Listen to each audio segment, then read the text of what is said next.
The shroud of the dark side has fallen on this week's episode of One Piece. Begun! The Clone War has.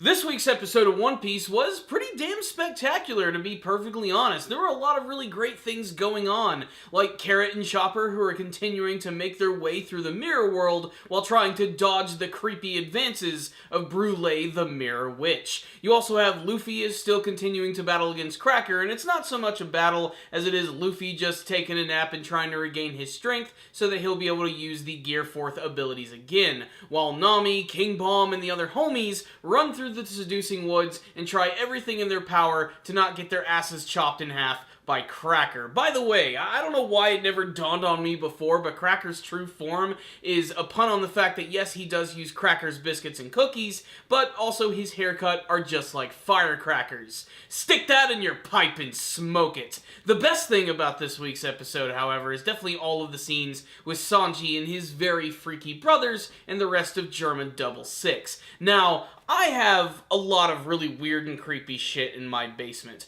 but compared to the Vinsmoke family, it's something else entirely. You see, they're taking a page from the book of Star Wars. Star Wars Episode 2 in particular, and of course that movie had the famous subtitle of Attack of the Clones. And I only say that because apparently Germa 66's entire army consists of genetically modified clones. That's right, their technology does not just extend to the weapons and the crazy suits that they wear, but they're actually able to clone their very own soldiers. And according to Yonji in this week's episode, this technology was acquired from his father, who did research with the very famous and never-seen Dr. Vegapunk from One Piece. I don't know who this Dr. Vegapunk is, but clearly he's incredibly freaking instrumental to a lot of the crazy sciences of the One Piece world. He's been brought up multiple times, and you know what? After all these years, hell, basically after like 20 years,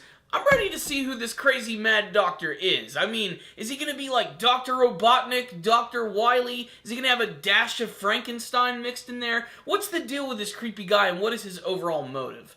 We get some hints to that a little bit in this episode where we learn that he was doing some research with Judge Vinsmoke, and apparently he was found by the government and they captured Dr. Vegapunk and basically absorbed all of his sciences and labs into their organization, but Judge made a quick escape, and that's how he actually began Germa 66, and they started continuing all of his research, and that's what led them to creating a massive clone army. This is definitely the best scene of the episode, as you can see that everything has just went to this brand new level, and you can see even that Sanji is so visibly disturbed. It is a very chilling scene, to say the least, to see all of these just weird, nameless humans who have zero personality just hanging out in these weird stasis pods. It just paints Germa 66 as such a really cold organization, although that's something that the viewer should expect at this point, especially because aside from that, one of the other disturbing scenes of this episode is that one cook who goes by the name of Cosette had her ass completely handed to her by Niji. There's a scene at the beginning of the episode where she's hanging out by the window and having a little love dream about Sanji when suddenly Niji decides to show up and just beats the fuck out of her.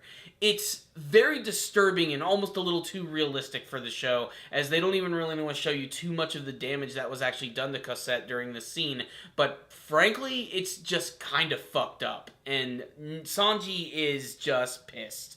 Maybe the most pissed that he's ever been throughout the entire series. His family is bringing out some of the most intense emotion that we've ever actually seen from his character. And at the end of the episode, after hearing about the clone army and learning that this woman was beaten nearly to the very edges of her life, Niji shows up. And what does Sanji do? He kicks that fucker right in the face, and it feels damn good. So what's the rundown on this week's episode of One Piece? Lots of cool happenings in this episode. I wish we could have spent more time with Chopper and Carrot, as their overall story is really fun, and I just love the look of the mirror world. It's like this weird, trippy MC Escher kind of look to it with all of these staircases, which take them to a lot of mirrors, which apparently are going to be some sort of exit. Apparently it's connected to like all of the mirrors on Whole Cake Island. They run run into this dude who looks suspiciously like Sanji from behind, but of course, it's not Sanji. It's just another one of those run-of-the-mill, super weird fucking looking dudes that you see in the One Piece series.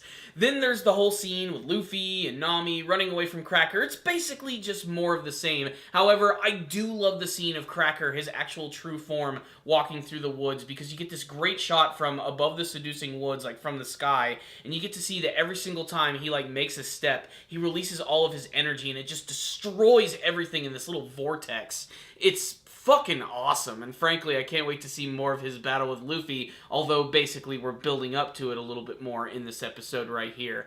That, and when his true form finally does catch up with them and runs into King Bomb, he wastes no time in pulling out his sword and just cuts the top half of King Bomb's head off. It is scary, considering that he's intimidating a giant tree monster like that looks really destructive in its very own right. Although the cornerstone of this episode has got to be all of the amazing scenes of Sanji with his brothers, and the fact that Sanji himself continues to be surprised by all of the terrible things that his family is doing, whether that means running a cold-hearted operation where they don't even care about their children, or the fact that they are just cloning people and turning them into these indisposable soldiers. And just like in Star Wars, they also have like accelerated aging. Like in 5 years, they're able to get like a 20-year-old soldier, and they just sort of keep reusing the same templates over and over, and that's what has allowed them to have a very consistent and super powerful army.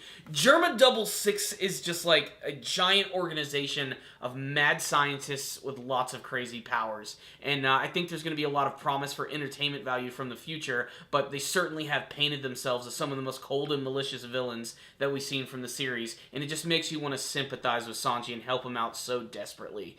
This was a solid episode of One Piece. All the stuff with Luffy and Cracker is probably, in my opinion, the least interesting thing about this episode, but there was a ton of other things to get attached to in this one, and a lot of really great, super tense moments, so this is an episode that all people have to see, if only to see that awesome scene where Sanji ends up kicking Niji in the face. What I love about it is before, Niji was about to kick Sanji in the face and was stopped by his father, but Sanji doesn't have to worry about that at all. He just goes full force right into that dude's face.